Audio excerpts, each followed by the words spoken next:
So I think this is right now the time where there's always like the question, okay, what's the icebreaker? How you fill the first few minutes? Pete, Yeah. Justine and I already had a conversation around that. What's your favorite icebreaker question? Oh, this is like a meta icebreaking question. It's not Yes, a question. It's exactly. an icebreaker question about Like, icebreaking questions. We've got a lot of abstraction going on here. Well, my background is in product marketing. It's a long time ago in a galaxy far, far away. Before I was a sales leader, I was a product manager and a product marketer, and so I have like a lot of like passion around great marketing and great product marketing. And so one thing that's really great is recording collateral, right? Like webinars, master classes. By the way, you get higher conversion rates if you call it a master class versus calling it a webinar. It's a pro tip for everyone at home. But what you want to do from an icebreaker standpoint is you don't want to make it, or other content in the master class, you don't want to make it time contingent, because then what you can do is you can like pretend that it's live, right, at any given point in time. You can like rerun it later on, and you feel like, come learn, about how outbound is changing in this masterclass in June 2024, and then people just show up and Justine hits go. And so, but the important thing is you have to collaborate ahead of time to make sure that nobody is like, whoa, what did you think about the Super Bowl, right? And then like, oh man, you busted the roost. So it's essentially it's icebreaker questions that are not time specific. Okay. I like, what we talked about, Justine, your icebreaker is gone. We talked about Kate Middleton. So nope, can't use that right now. Yeah, essentially it's a trade-off between like contextuality, right, and like rapport building and like kind of like a common topic versus maybe like less contextual, a little bit less, but then like highly reusable, right? So anyway, that's my favorite one. Yeah, I think mine is timing, like you can use it at any time. Mine is right now, is AI gonna kill us? And I think that's gonna be an evergreen until it does. Oh, okay. I love that. Nice. Yeah, Alicia says that that's what she likes to do as well. Actually, I'm kind of curious where everyone is dialing in from today. Hey, put in the chat where folks are dialing in from today. I'm in San Francisco. Ooh, the TO. Nice. Dallas, Wisconsin. Alicia is the nicest person here, obviously. Van, the Canucks are crushing it these days. See, I just ruined the time based. London is representing here. I think I've Whoa, seen we have that lots of most. Londons. Is that Whoa, we got Justine? hella Londons. Did you advertise locally? Like, were you running around with a sign? I love it. Now that I'm in London, I have too. Tel Aviv. Now I want some shakshuka. Man, I'm like, I had a very mediocre breakfast burrito and with a colleague earlier, but now I'm jealous of where Or is at. Although I suppose it's dinner time in Tel Aviv. That's right. All right, should we get this started for what everyone's here for, which is to talk about outbound, unfortunately, instead of is AI going to end us all one day? Or Kate Middleton's Fascinators. Yes. If you're interested in that conspiracy theory, please come to our customer only Dig Deeper session today at 12 p.m. How to do a contact tracking across royal ex-wives. Hey, not yet ex. Like yeah. The rumors are still rumors, everyone. But what's not a rumor is that it is harder than ever to be successful with outbound. I mean, right now it's low response rates. Everyone's got a tight budget. Everyone has no budget. So I'd love to know, kick us off with, how are you thinking about the future of outbound right now? And what does this mean for revenue teams going into 2024? Well, I think I think that the note, I was talking with my colleague about this earlier at breakfast. I mean, I think the big thing there is that marketing channels, or like sales channels, they oftentimes have like a period of time wherein there's like relative advantage, right? So to use like a kind of like a finance terminology, alpha, right? Like proprietary advantage.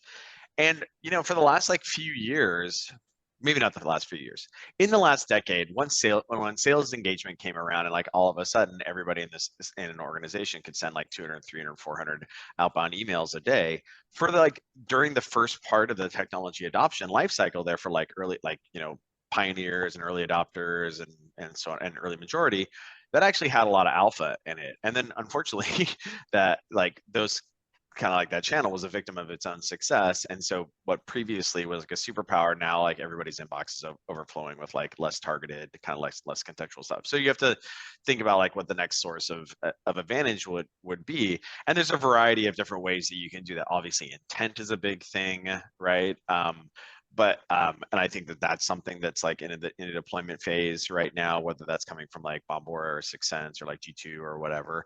But then like another great example of this too is like essentially like timing and account tracking and contact tracking, both from the standpoint of like, you know, humans landing in an account who, like, there's a window of time that's probably not the first like couple months that they're there, but it's probably not the 9 months here. It's like there's this like, you know, this golden period here when they've been there for a couple of months, but before things get set, where you can engage with folks and they're open to new ideas. And the same sort of thing is true with like, you know, your former customers as well, kind of moving around. And so if you can essentially, I don't know where I saw this, it might have been on like Twitter or like LinkedIn. It might have, Chris, you might have like actually coined this phrase, but like the notion of near bound, right? Or like warm bound. So just essentially like using the opportunities for like, you know, these warm signals to make it such that somebody is more likely to like respond to your message and like, sorry, be receptive to, that's the high order bit, be receptive to your message, because then they're going to respond to it. So I think that's the biggest thing right now, is essentially just like pure cold outbound is really tough because of the success of sales engagement tools. And so there's opportunities for like, we got to start thinking about other channels that to make that more successful. Mm-hmm. I have a few thoughts there. Yeah, like if I look at the history, exactly what you're describing, I really like the word alpha, like from the financial standpoint. Yeah, if you look at it, there was a time where we were like, before 2012 or so, where we were highly personalized because we were writing these individual messages. We were thinking really about what the other person needs. Then along came sales engagement platforms, and then we went to way less personalization, but way more emails. And I think now we're a little bit going, hopefully, back to like very personalized, but maybe also like partially at scale, because we can now personalize at scale with, for example, LLM. And what I really like about the question of like what's changing, I really like Jeff Bezos's view when he's asking what is not changing. So Jeff Bezos's view in outbound. No, what is not changing? And I think what's not changing is that people have a need for certain tools, right? Like I start a job, I need to fulfill like whatever is in my OKRs, and I certainly need some technology to do that. So since that doesn't change, the question is, how do we reach those people? Yeah, 100%. And also, I don't think the email is going away either. That's another thing as well. Like I like to joke with my colleagues and staff that email is my favorite video game, and like it's actually where I get a lot of work done. And so part of that work is like receiving information from the world, right? Most of which is solicited, right? Like me sending something out in order to get a response or what have you, but something unsolicited showing up to me, as long as it aligns with my OKRs or my needs or what have you, that information coming into my inbox and coming into my eyeballs would be welcome if it meets those prior criteria. Yeah, yeah. And I always think about, like when someone asks me, like a new person starting at UserGems, and they ask me like, what do I really need to understand to be successful in my role? And the only thing I tell everyone is like empathy. Like you need to understand what the other person cares about right now. And I think Pete, that's what you said. Like it needs to be very timely. Like if this unsolicited email comes and it's really a need that you're having right now, then that's what matters to you. Yeah, totally. And I think here's a little bit what we talked about, where like how has outbound changed. And I think we've seen this all everyone from the glory days of 21, from the growth at all cost to the survival at all cost. Yeah, I think we talk about the FOMO, the fear of missing out, like everyone was just buying tools, to the FOMO, the fear of messing up. And we need to consider this as sellers and as buyers. Mm-hmm. Yep. And so the biggest one that we're seeing, and I'd love to get your thoughts on this, like you mentioned on it, like spray and pray. That was a little bit like the sales engagement time, the alpha that we had. And now we're talking more about very targeted. Is there a moment in time that we get in touch? And so that's signal based. And wait, just seeing if you and also not just like time based as well. Yeah, this is actually a really good like architecture here. It's not just like time based. It's also because essentially it's a mix of things. So if you think about like the data model of like an ideal customer like I'll use Atrium as an example, right? So you know, just by way of introduction, my name is Kazanjy. I'm one of the folks who I'm one of the founders of Atrium over here. We make sales performance management software. So like our software is software that organizations use in order to measure and manage and improve the performance of their reps, primarily through the lens of making their managers more effective, allowing their managers to manage performance, right? Measure and manage and improve performance more effectively. Okay, well, who's our ICP? Well, our ICP, 24 months ago, 36 months ago, our ICP was like, you know, organizations that had like 10, anywhere like from 10 sellers up to 500 sellers as an example, right? We had a PLG motion. We could like start with any sales manager, et cetera. In the last like 24 months, that ICP has really shifted. So now what we do is we primarily work with CROs and VPs of RevOps of organizations that have between 50 and 1,000 sellers. Right. So you'll notice that we previously, like we would be happy to talk with a sales manager or like a sales operations manager. Right. Now it only makes sense for us to engage with an organization because they could like light up an Atrium account very quickly and then like they could transact just for a single manager or what have you. Now we more or less only work with organizations that have a performance management initiative in place. And so it's just a waste of our sellers' time to engage with a sales manager or a director of sales or a sales operations manager unless there's that initiative in place, right? And so usually the best way to kind of like detect that information is through discovery with a VP of revenue operations or a CRO or what have you, whether that's like a discovery conversation or like form fills or events or whatever. Okay, cool. But then the other thing too is like those are humans. What about the account? And then also what about like the timing things? And so fusing all of that together, right? Like account information, timing information on the human information, right? This is why I really appreciate this slide right here is merging, like fusing all that together in order to then drive an action, which isn't just, we were talking about email, but like isn't just email, like we're big Orem users over here at Atrium. So essentially like, you know, like here's the signal that indicates that like this account with this contact, these set of contacts right here need attention right now, right? That comes from a bunch of different signals as indicated earlier. And then that sets off a set of actions that are executed in our case by the SDR function. Like that's how kind of modern like nearbound works versus just like, hey, I'm going to find anybody who has the relevant title, irrespective of the company size or like, you know, company technographics and like firmographics or whatever. And I'm just going to send them this blanket message. That right there, like of a single signal title, like that's gone, right? Yes. Versus fusing, you know, 3, 4, 5, 6 signals together and then doing multi-channel predicated on that, ideally probably with like customized messaging. Like our messaging for a VP of RevOps is a little bit different than the messaging for a CRO. It's not a ton bit different because like usually the VP of RevOps and the CRO are kind of like joined at the brain. But you know, that's kind of like the more modern approach is multiple signals, multiple channels, right? In order to drive high conversion. Yeah. I liked it a lot. A few things there, like why you absolutely need to listen to Pete when he says it. Pete, the book Founding Sales, I think taught me everything around like discovery and ICP. So that was the first book I read when I got into sales. And I think that really means like you need to go back to the basics. You need to understand exactly like who's your buyer, who's the ICP. So huge recommendation for that book. But what I find interesting about the signals is also how like how difficult and complicated is that getting? Like, I fully agree that you need the multiple signals at the same time. You combine them to make sure you have a really high quality chance of getting them at the right time. Yeah, and I think the timing. This is why, like at Atrium, we use the heck out of UserGems. I think we've used it for a lot. I think we're probably in our 3rd or 4th year of using UserGems because it really helps with that own signal stuff, like your own signal information.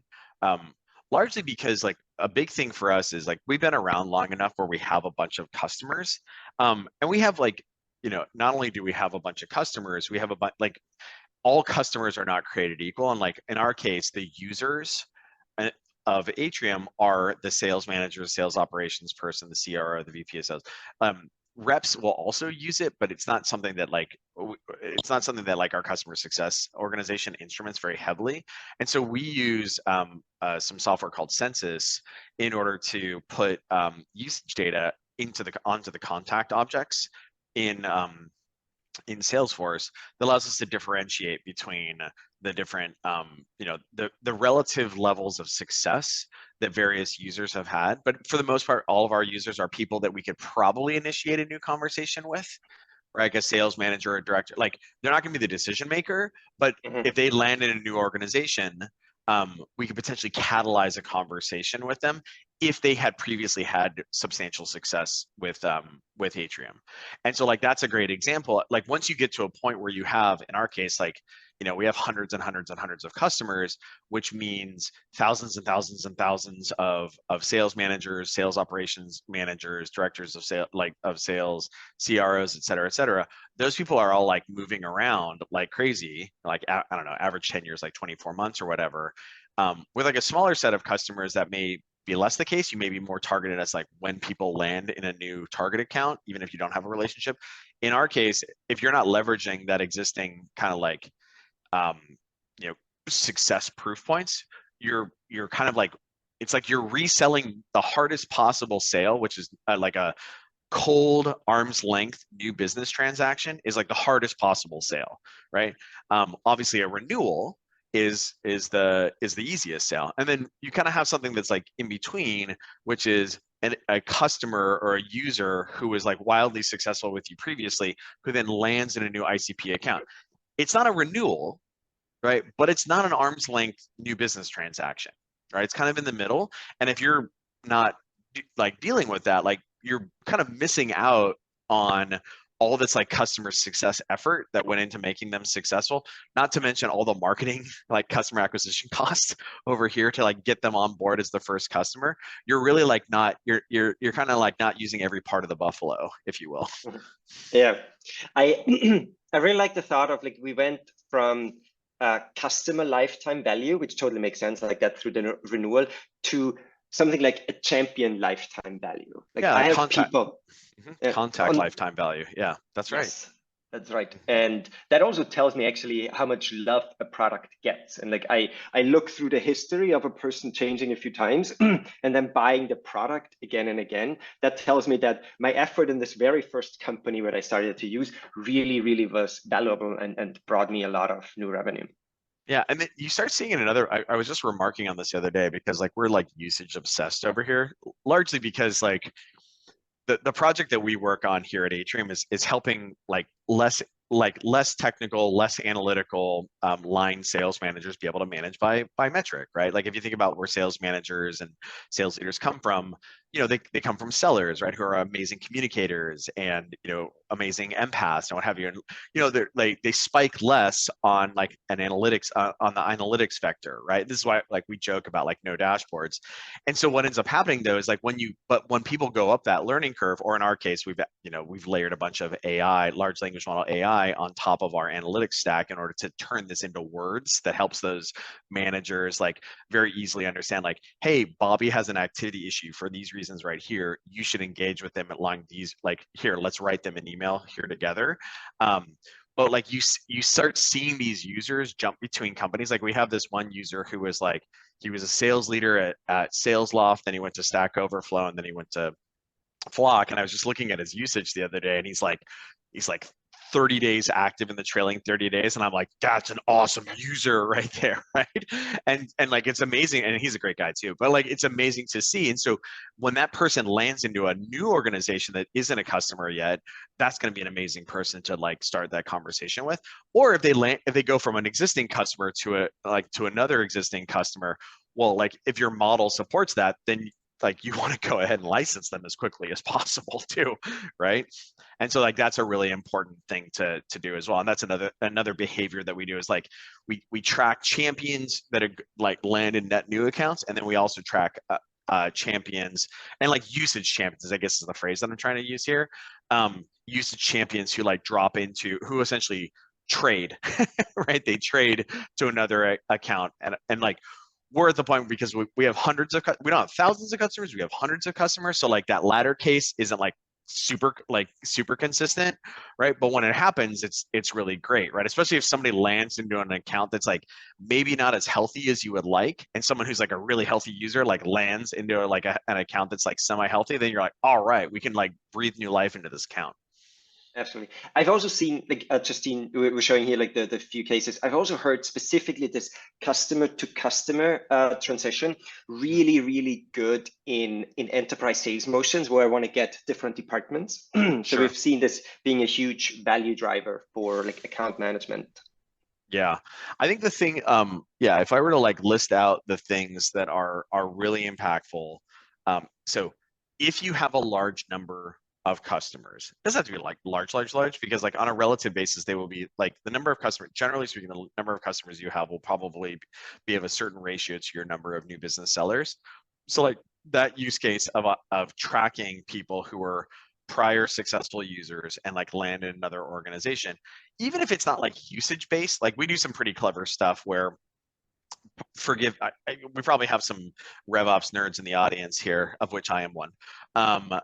So I'll kind of get into the weeds here, but like, so as I was saying, we use Census to pipe usage data into Salesforce. It goes on every single contact object. We have a bunch of different things like, trailing 30 days page views, trailing 30 days active. We actually do it on a bunch of different like specific features. So like we have our AI driven sales management assistant called Sales Coach, like Sales Coach requests. But then we also have some workflow rules, or actually flows, I guess at this point, that then when somebody goes to 10 days active for the first time, we have an internal terminology for that. We call that a sales scientist. It's very fancy. Nice. And so like that then gets stamped, right? That gets stamped on the contact object. And so what we know is that we know that person got to success. Right, they got to success because what we've observed is if somebody gets to 10 days active in the trailing 30, in general, they're a very successful user for us. So now at that point, they're like stoked, right? Like they've joined the cult. And so and then that goes into like, those are the folks who start getting tracked by UserGems, of which now we have like thousands of these folks who are like sales scientist stamped, and then UserGems starts tracking them. That's a pretty fancy way of doing it. You could imagine doing it like very anecdotally as well, right? Like you could, instead of using like usage data, you could use NPS data, right? Like, so your CS organization is like like your CS organization or your product organization is like dropping NPS across the, across your user base.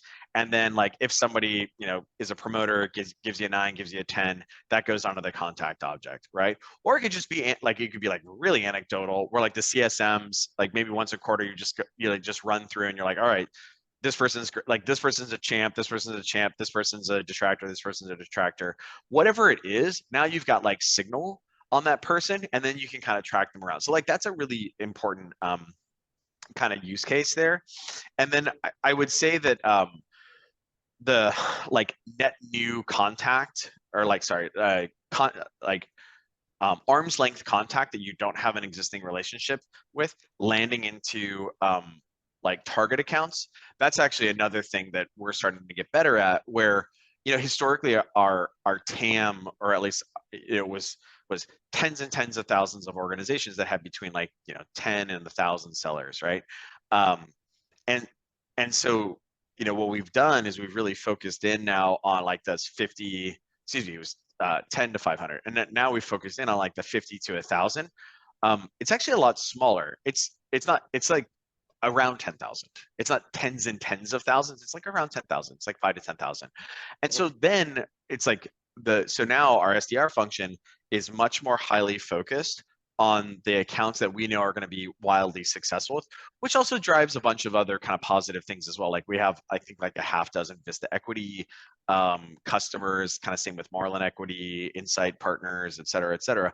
But the point is if you can narrow down your set of ICP to like 1,000 or a couple thousand accounts that have the firmographic data and the technographic data that makes them a very strong suspect, then when a new human lands in that organization of the title that matters for you, you kind of have that golden hour, right? Probably not their first 2 months, but definitely not like getting in touch with them a year in. Like, oh man, I wish I had known about this like 3 quarters ago. Like that's the most heartbreaking sentence, right? So like that's another kind of use case there. Yeah. I always see this as like this 3 months phase. So they start, they learn everything. The first month they listen, second month they're thinking, and third month they're starting to buy. And if you're too late on this, then they've already spent their budget. I think something like 70% is spent in the first 3 months for SMB mid-market. Yeah, I totally buy that, and I think that's now you can't do that if you have like tens and tens of thousands of accounts. I suppose you can do it with like tens of thousands of accounts if you have the right number of like sellers and SDRs. But I think for the most part, that motion that we're describing right there works really well for a more constrained kind of like key target account. And sometimes organizations will do this where they'll say like, hey, each seller gets 100 target accounts, right? And maybe they have like another 500 in their named book or whatever, and those might be like less kind of juicy. Like the first ones there, you might really care about if new titles are landing in there that are super important. Now, of course, then you have to drive the orchestration of action off of both of those things, which requires a lot of like thinking and kind of like accountability. But at least like identifying first is like, is kind of the first step. It's not sufficient. It's necessary, but it's not sufficient. Instead, like I think we're going to talk about like how you facilitate action against these signals here in a bit, right? Yeah, I actually think we got a good question in the Q&A that might help with this. So someone's asking, how have you promoted adoption of these multiple signals across your SDR team? So it sounds like going from one data point, how are you enabling your SDR team to take action on these signals when there's multiple of them? Yeah, so I'll talk about how we do this. So Christian mentioned my book. There's a chapter on prospecting in Founding Sales, and actually the whole book's available online for free at foundingsales.com. But there's also a blog post that I wrote called like, I think it's called like How to Sell Like an Engineer or something. I can't remember exactly what it's called. Anyway, just Google Pete Kazanjy, Sell Like an Engineer, and you'll find it. But the point is that like the way to think about it is like you have these different kind of like there's necessary and like sufficient like signals. And so the what you want to do is you want to make sure that those signals like that are required, that are necessary to make something eligible to go after, are being fused together, and then relying on the individual user to go ahead and do that, like the individual SDR or the individual AE, is usually, it's like a sucker's bet, right? It's like not a great thing to do. And this is where kind of orchestration solutions like linked data can be very helpful.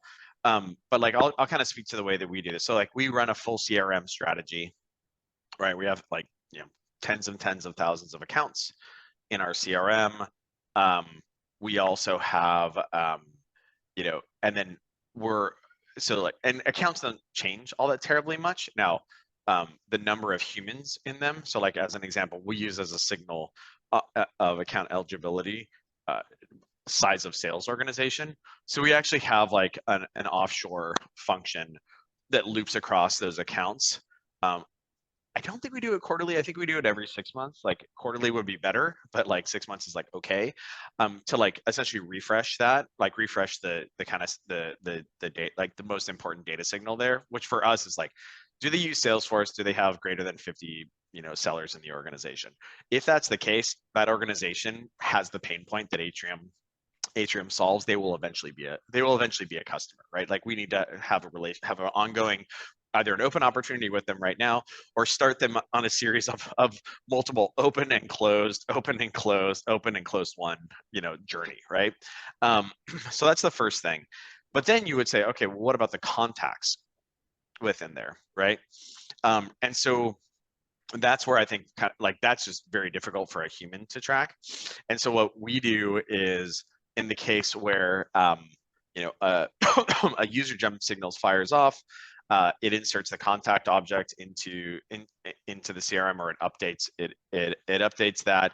That then triggers a there's also, I forget what we call it, UserGems Day. All of it shows up, and then we have a bunch of reports that are in place that the SDRs then go out of, right? And in our case, we only have less than 5 SDRs. But importantly, if that human shows up, it joins to the account that already has the account information. Because what you don't want to have is like, okay, it's UserGems Day, and like each SDR has like 100 things to go through or whatever, and now they're like requalifying every account. That's like a huge time suck. So if you can have the information present on the account object already, that gives you their qualification criteria. So like, this is in or out. Because a champion who has departed an organization who then lands in a non-ICP account, that's fine. It's like, oh, we love you. Why didn't you go to a bigger company? Bah, right? But like, I don't want to wait for your next change. Yeah. Yeah, like I don't want to wait. I'm not going to waste AE time on you. Like if you come inbound to us, we might we'll take the meeting and like we might transact with you, but we're not going to prioritize that. And so if you're requiring your SDRs to, or even worse, like your AEs to do that scrubbing for you, it's just like not a very effective use of time. Yeah, I think to me, that's actually the most important piece, is from signal to action. Because what we've seen is there actually in our Salesforce, in everyone's Salesforce, we actually have a lot of signals right now. Like if someone clicks our links, or like new contact information, or like the UserGems job change, but if there's not a method on how to act on it in a timely manner, then it's just noise. And more, like we need to be fully signal based on the account level, on the contact level, and we need to combine this. So the future is really all about how can I make sure the most important signals I action on, and have very personalized messaging, and more combine it on the account level, on the contact level. Yeah, we have that as well, insofar as like, it's UserGems Day, a bunch of contacts show up. Best day. That a bunch of contacts show up. Like very quickly we know if the account is qualified or not, and then we have a set of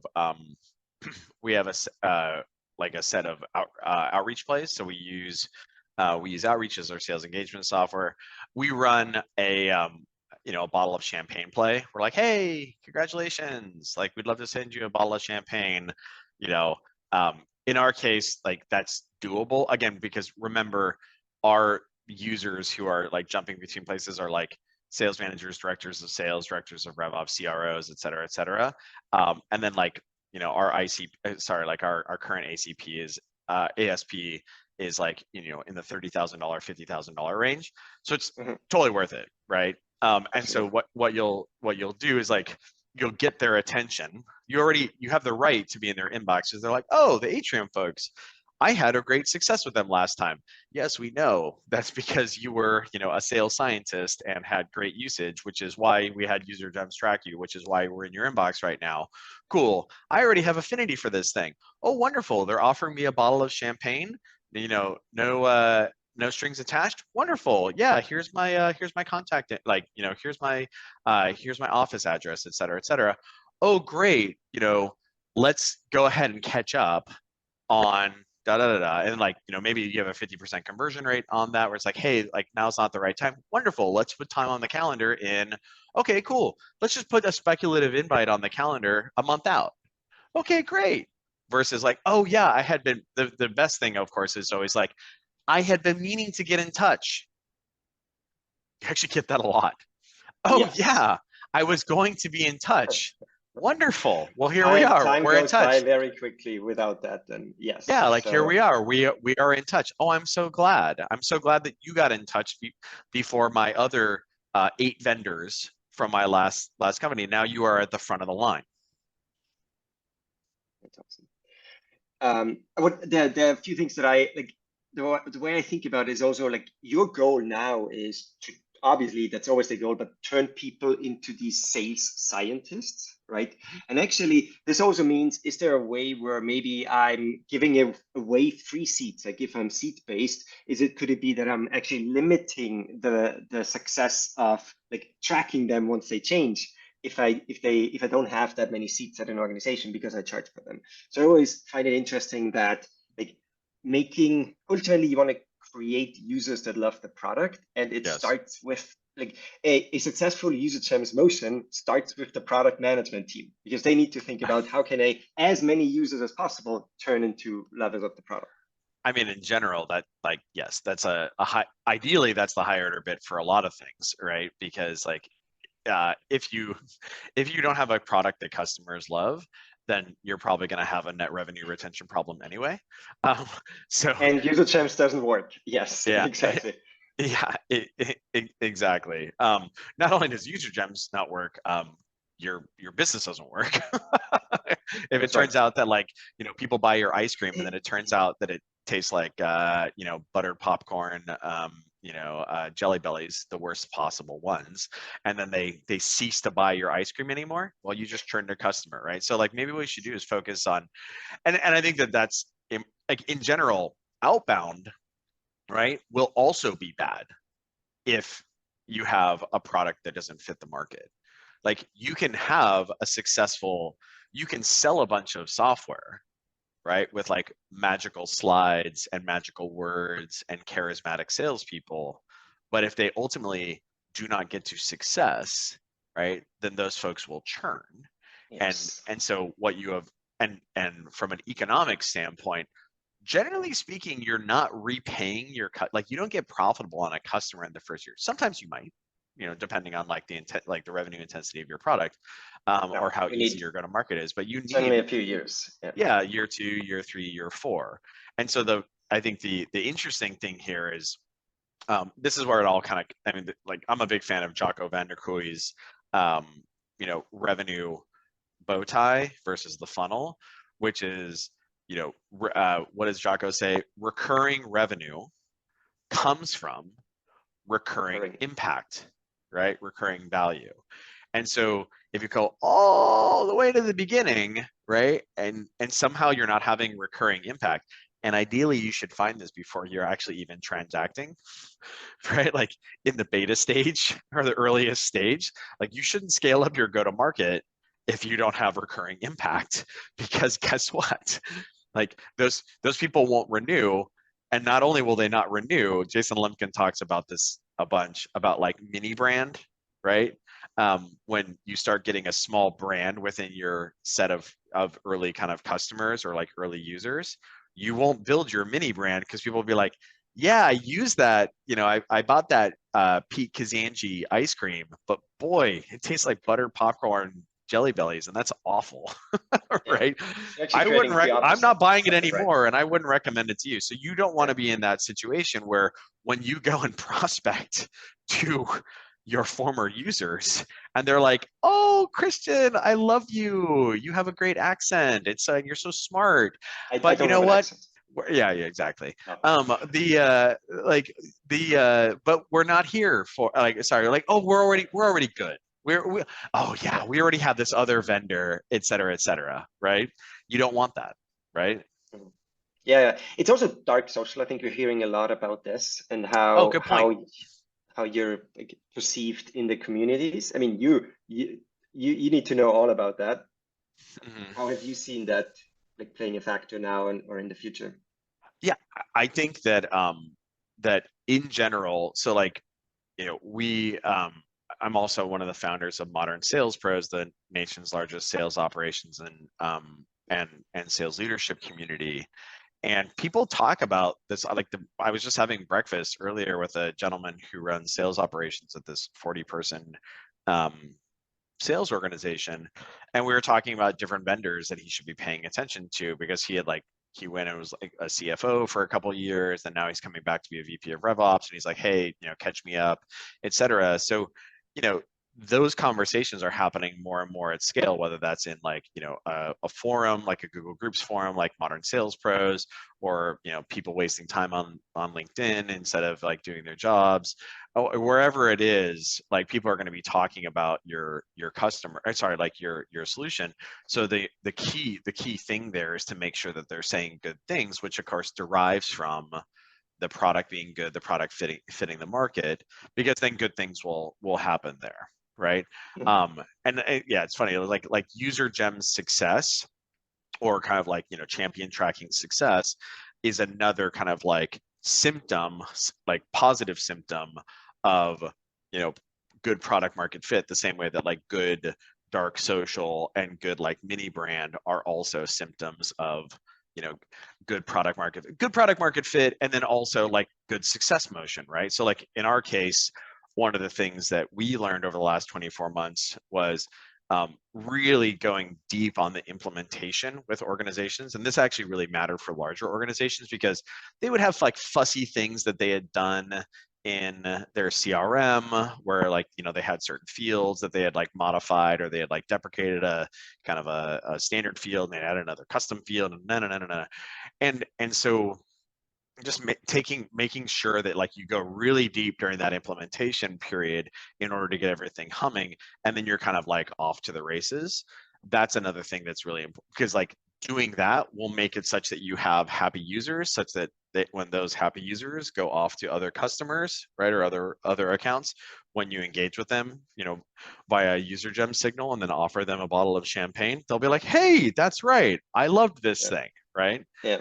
That it's actually very interesting. So like a successful UserGems motion of tracking your champions obviously starts with having champions, and like this probably starts in the first month with the implementation. Like we have a huge focus on implementation, and it's the one thing we continuously evaluate: how quickly can we get you to exactly that value that you're seeing like in our sales conversations, right? So for us, we actually overhauled it quite a bit and said, instead of like doing it week by week, can we do this all in 1 week, one big meeting, the way it was previously done, when you just went to the customer's office and did it right there with everyone. Mm-hmm. Yeah, get people to success, and they'll be big fans of yours. It's and then you can use UserGems, absolutely. Coming to one of the last questions, like you're thinking a ton obviously about sales based on your community, your book. You're also thinking a ton about AI based on the product that you're delivering. Do you have any additional thoughts on how do you think this is going to change in the next like years to come?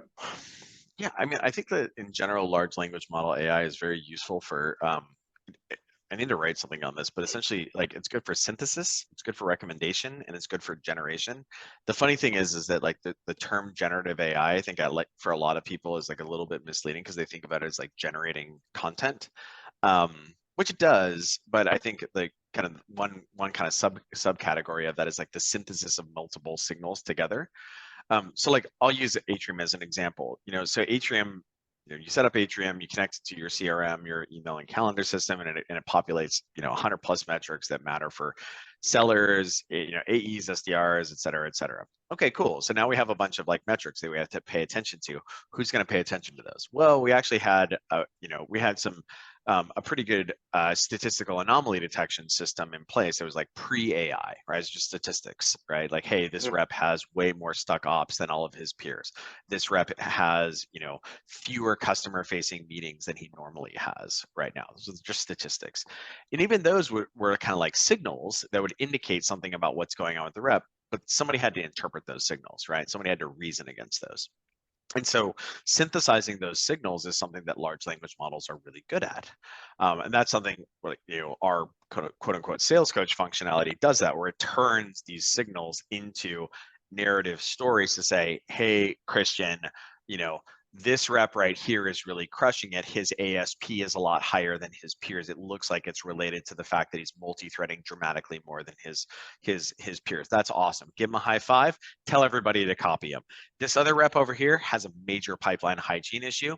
You can see his untouched opportunities are through the roof, and it looks like it's probably because his opportunity ownership counts are dramatically out of line as compared to everybody else. It seems like he's overloaded. You guys should get together and clear his pipeline.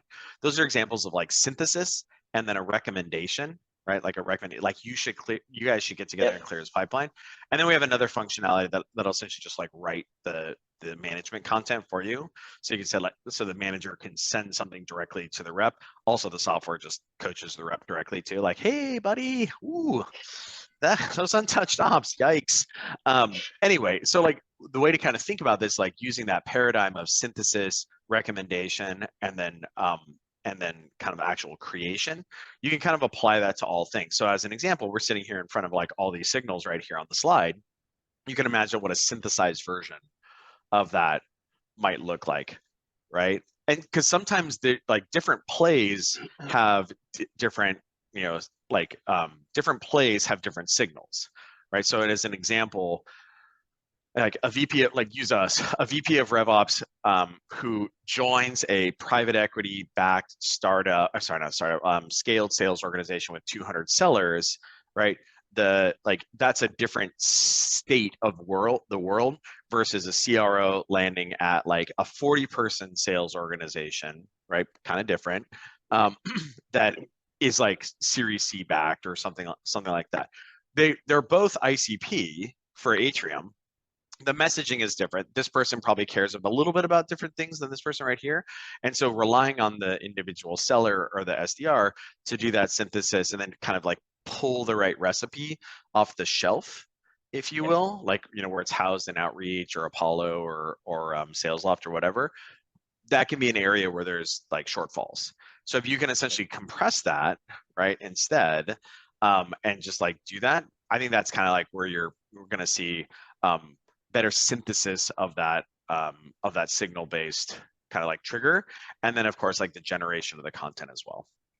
Yeah, I really like that, like the synthesis. It's also, if you look at what your very best seller does, they're already doing this. Like they're identifying where there's so much information that I've collected through the calls, through the opportunity information, through the reason for the signal. So they're taking all of this and making it highly personalized and taking all the data and synthesize it. So what AI in this case actually really does is can bring these capabilities to more and more sellers. And I heard someone told me this AI is not going to replace sales, but a seller with AI is going to replace like the current seller. Yeah, and so making everyone better.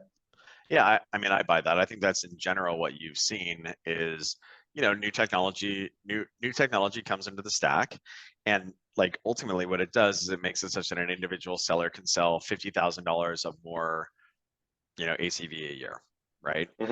And it's not like $100,000 more. It's not like $200,000 more. It's like each incremental thing, adds $30,000 of ACV or $50,000 of ACV or what have you.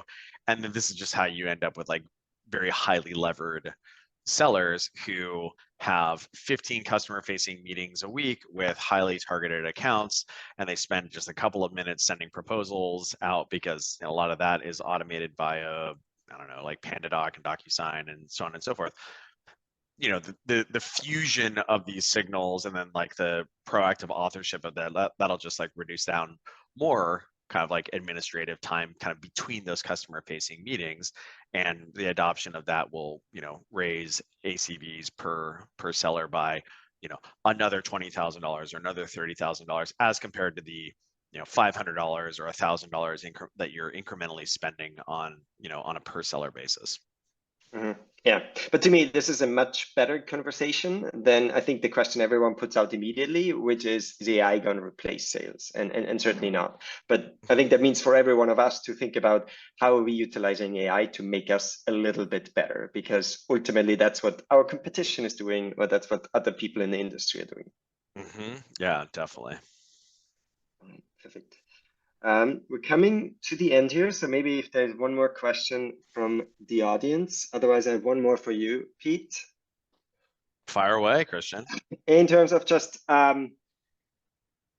what is, without naming UserGems, what is something that you're right now, like what is the technology that you are right now especially excited? Maybe something that hasn't been used by many organizations, something that you newly discovered. Is there anything that you're particularly excited about right now?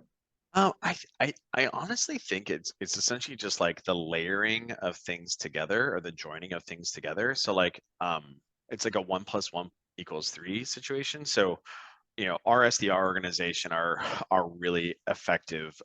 They're really effective at calling, in large part because we're good Orem users, and so that is like fine on its face, but it's especially great when you mix that with like champion tracking, and it's especially great when you merge that with good, like good content marketing and kind of good event marketing and what have you. And so essentially what ends up happening is all these things kind of like stack together in very effective ways.